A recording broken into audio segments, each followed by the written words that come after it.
ओम गण गणपताय नमः।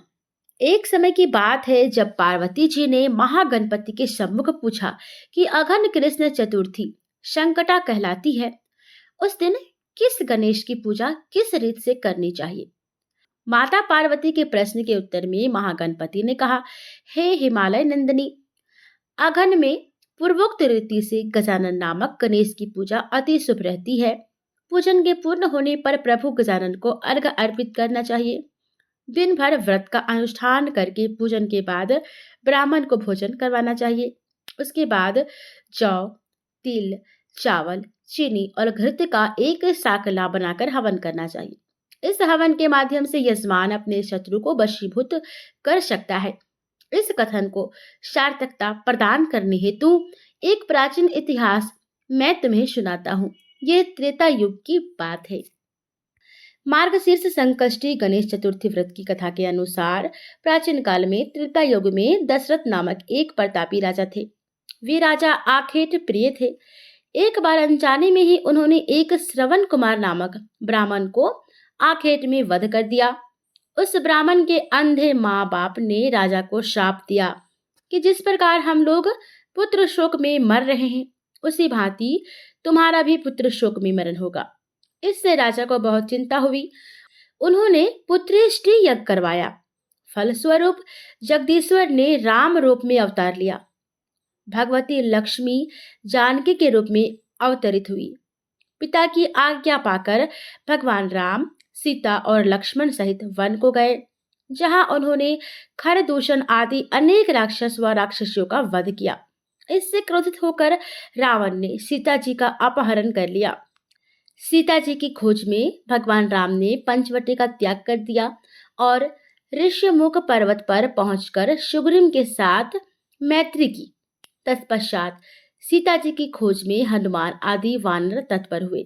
ढूंढते ढूंढते वानरों ने गिद्धराज संपाति को देखा।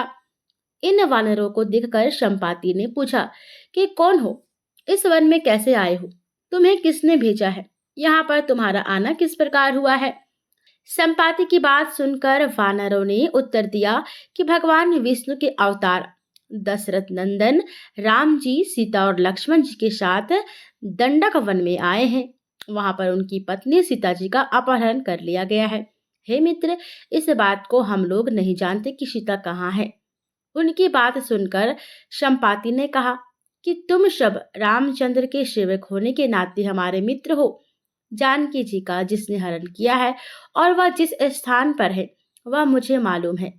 सीता जी के लिए मेरा छोटा भाई जटायु अपने प्राण गंवा चुका है। यहाँ से थोड़ी ही दूर पर समुद्र है और समुद्र के उस पार राक्षस नगरी है। वहाँ अशोक के पेड़ के नीचे सीता जी बैठी हुई हैं। रावण द्वारा अपहत सीता जी अभी भी मुझे दिखाई दे रही हैं। मैं आपसे सत्य कह रहा हूँ कि सभी वानरों में हनुमान जी अत्यंत पराक्रमशाली हैं, अतः उन्हें वहां जाना चाहिए। केवल हनुमान जी ही अपने पराक्रम से समुद्र लांघ सकते हैं, अन्य कोई भी इस कार्य में समर्थ नहीं है। संपाति की बात सुनकर हनुमान जी ने पूछा कि हे संपाति, इस विशाल समुद्र को मैं किस प्रकार पार कर सकता हूँ। जब हमारे सब वानर उस पार जाने में असमर्थ हैं, तो मैं ही अकेला कैसे पार कर सकता हूँ। संपाति ने हनुमान जी की बात सुनकर उत्तर दिया कि हे मित्र, आप संकट नाशक गणेश चतुर्थी का व्रत कीजिए। उस व्रत के प्रभाव से आप समुद्र को क्षण भर में पार कर लेंगे।